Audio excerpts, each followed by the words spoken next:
Welcome to BioConversations Demystifying Science. Today we are diving into another topic of conversation, which is cell culture, which is at the heart of biologics manufacturing process. Joining us today is our guest, Ms. Prajna Udupa, who's a cell culture scientist at Biocon Biologics R&D, Bangalore, India. Over to you, Prajna. Thank you, Kavita, for having me. I'm happy to be here. I'm excited to talk about something so fundamental yet fascinating. So before we deep dive into the conversation, let's hear a little bit more about you. What excited you to the fields of biologics and cell culture particularly? Well, I have always been fascinated with cells. I used to wonder how these tiny microscopic beings are capable of such complex things. But I got into biologics field by chance. But after joining, I realized the kind of impact that we can make here. When you can do something so deeply gratifying and that also fascinates you, nothing like it, right? Right. Yes, that's very true. And cell culture is so fundamental yet so important for the work that we do at Biocon Biologics. So one of the most important question is, what is the 101 on cell culture? I mean, if you were to explain cell culture to a layman or a student, how would you explain? I would say imagine you're a farmer, but instead of growing crops, you're growing living cells. Just like how these crops need nutrients, soil, water, sunlight, the living cells also need similar nutrients. This is nutrients in cell culture media. So, as a cell culture scientist, we provide the right conditions and space for the cells to survive. So, we need to take care of these cells just like how we take care of the plant, care to them, tend to them, so they can produce the protein that we want. Like how a farmer harvests the crops, we also harvest the cells and the valuable proteins they produce. Okay, that's interesting. So, when you say you harvest the cells, so how do you harvest? A farmer harvests a crops, right? Your analogy was excellent to give a perspective. So when you harvest cells, how do you measure the output? So when I say harvest, it basically means we are extracting the protein from the culture. So the protein is the product. So we measure the output by measuring the concentration of this protein. So we can also measure the amount of protein a single cell makes in a per day. Okay, that's nice.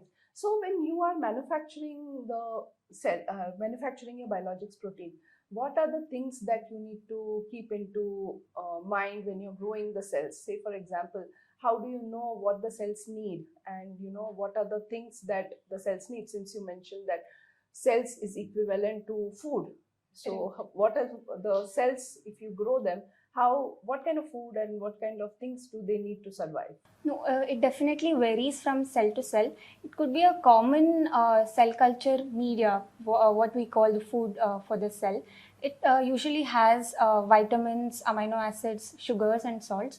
But then the amount of each component that we provide varies from cell to cell. So, as a cell culture scientist, we optimize these needs and tailor the conditions. For example, when I say nutrients, it's nothing but the cell culture media in which the cells grow. So the food that you give the cells is essentially a media. Right. So the media contains a lot of things. Right. So what are these basic things that they need? Like how humans also need, fruits, vegetables, and vitamins, minerals. So is it similar for cells as well? Yes, it is similar for the cells as well. So this media contains a balanced mixture of vitamins, amino acids, sugars, and some salts. Again, like I said, the need varies from cell to cell. So we need to optimize. What kind of cells do you work with? We usually work with mammalian cells. For example, CHO cells. It stands for Chinese hamster ovarian cells. But it's not limited to just mammalian cells. We also work with microbial cells such as yeast. So so you mean to say the requirements of a mammalian cell is different than what it would be for a microbial, for example? Yes, definitely. So how do you ascertain what a cell needs? How do you know that whatever you're providing to the cells is helpful for them to grow?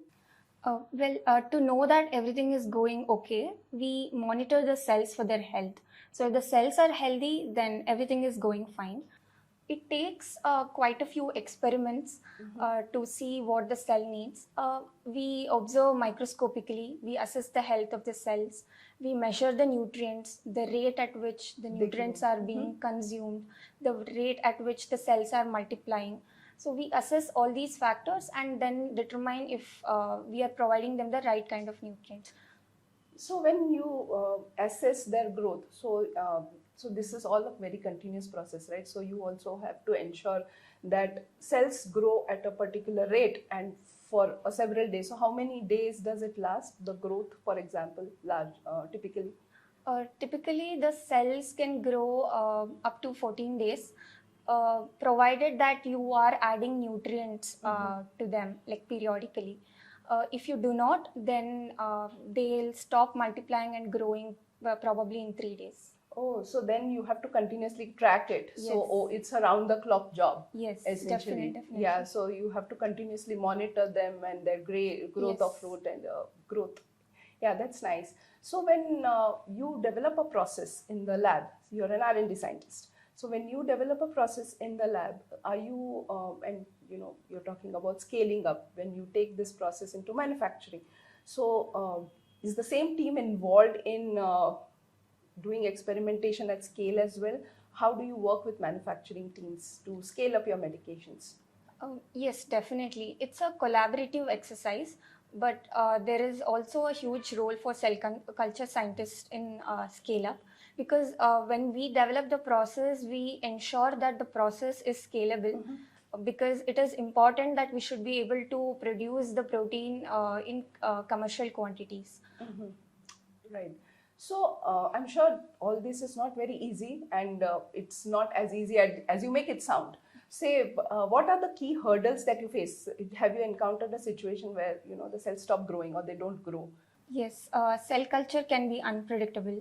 So the cells are sensitive and sort of moody. Even if there is a slight shift in pH, temperature, or any of the conditions, they behave differently. Another hurdle is contamination. So our environment is full of bacteria and fungi. If you're not careful enough, they can just sneak into your culture, sort of like uninvited guests, and eat up the nutrients that are actually meant for your cells. So this can ruin weeks of work. And also it can be a huge safety risk. Right, yes. So then when you encounter such a situation, how do you tackle this? So the primary measure that we take is we have to be careful and do not let it happen. So there are many protocols that we follow when we are working with the cells. There are certain clean environment that we need to maintain when we are handling cells. Yeah. So you also test your cells periodically, characterize them, I believe. Yes, definitely. These cells are well characterized and validated. We need to ensure that the cell lines are stable, free from any kind of contaminants, and are stable enough to produce the protein that we want. Okay. So is there any guidelines that you follow? I'm sure, say for example, biologics manufacturing is a very, it's a very regulated function, like, very stringent quality measures. So how do you ensure that you stay up to date with the quality guidelines and you follow them through the cell culture, through the manufacturing process? Yes, following all the quality guidelines is very important. There are many guidelines given by regulatory agencies. So when we are in the process of handling the cells, and also once we have harvested the protein, we follow all these guidelines very strictly. Very strictly. I'm sure that this is a very fruitful and rewarding way to work and ensure that your product essentially meets patient needs and you are able to do a lot of things right from the start. So what are the things, I mean, Biocon Biologics R&D is known for its innovation. So what are the things that you are interested to work in, and what are the newer things that you're working on? Well, there is so much happening right now, but one of the main aspects is automation. Many of the tasks in cell culture can be repetitive, like sampling, daily monitoring, addition of nutrients. Yeah. So with advancements in AI and robotics, we can make these tasks automated. This saves us a lot of time and allows us some time to focus on the bigger picture. We are also working on improving yield. So what is yield? So yield is the amount of product the cell is making and how efficiently it is making. Mm-hmm. So we need to work on improving yield because it helps in bringing down the cost of the medicines, which will make them more affordable and accessible to the patients. So what is the typical day in the life of a cell culture scientist? If I were to ask, because you mentioned a lot of the tasks can be routine. So how Right. does your day typically start, and what does the scientists do? So our day usually starts with a simple yet critical task, that is just visually observing the cell culture for any kind of abnormality. Later we go on to assess the health of the cells, check if they need any kind of nutrients, verify that the optimum conditions are being maintained. So all these tasks generate a lot of data, right? So we interpret this data, analyze them, and design our further experiments. So ultimately, it's about care, patience, and a sense of hope.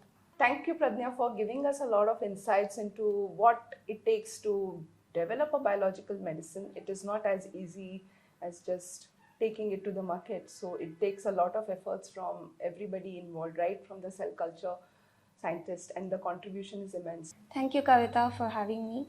I feel really glad that I was able to share a glimpse of what we do behind the scenes. Before we wrap up, some fun rapid fire questions for you. If you were a cell, what would you be? I think I would be a stem cell because I'm always ready to adapt and be whatever the situation requires. Okay, that's nice. So I believe every student or every scientist usually has a person of significance that have motivated them to get onto this path. So who has been that force for you? It has to be my brother. From a very young age, he has taught me all the basic concepts and the fundamental concepts of science. He has always encouraged me to think just beyond textbooks and truly understand the world around us. So it's all started in the family. I hope your brother became a scientist eventually. Yes, he is. Oh, that's wonderful. You are from the very renowned institute in India, which is IIT Madras, right? So how did IIT shape this interest of you, or further this interest of yours in science and biotechnology? So most of it, the training, you're a new person. How many years have you been in Biocon R&D? Close to 2 years. Close to 2 years. So did you come with all that experience that you're speaking about now, or you learned a lot of it on the job? IIT helped me understand critical thinking, problem solving. It also exposed me to really advanced research. I had the opportunity to interact with some of the brilliant professors and also peers. But I believe the real learning began on the job when you face day-to-day realities of biotech. For example, understanding the process, doing scale up, dealing with cells. It's really hands-on experience that matters. Sure. So this practical experience and the knowledge I had in IIT has been really invaluable. So thank you, Prajna, for indulging us both in terms of your technical prowess as well as the fun facts about you. And we were very excited to talk to you and learn from you. Thank you so much. Thanks, Kavita. It's been a pleasure to be here and share a glimpse of what we do behind the scenes. Great. So, like we see, science is not just about, it's not just art, it's not just science. It's how they both come together, and we develop advancements in medicines and bringing life-saving medications to patients and everywhere around the globe. So, that's all for today, and stay tuned for our next episode on Demystifying Science.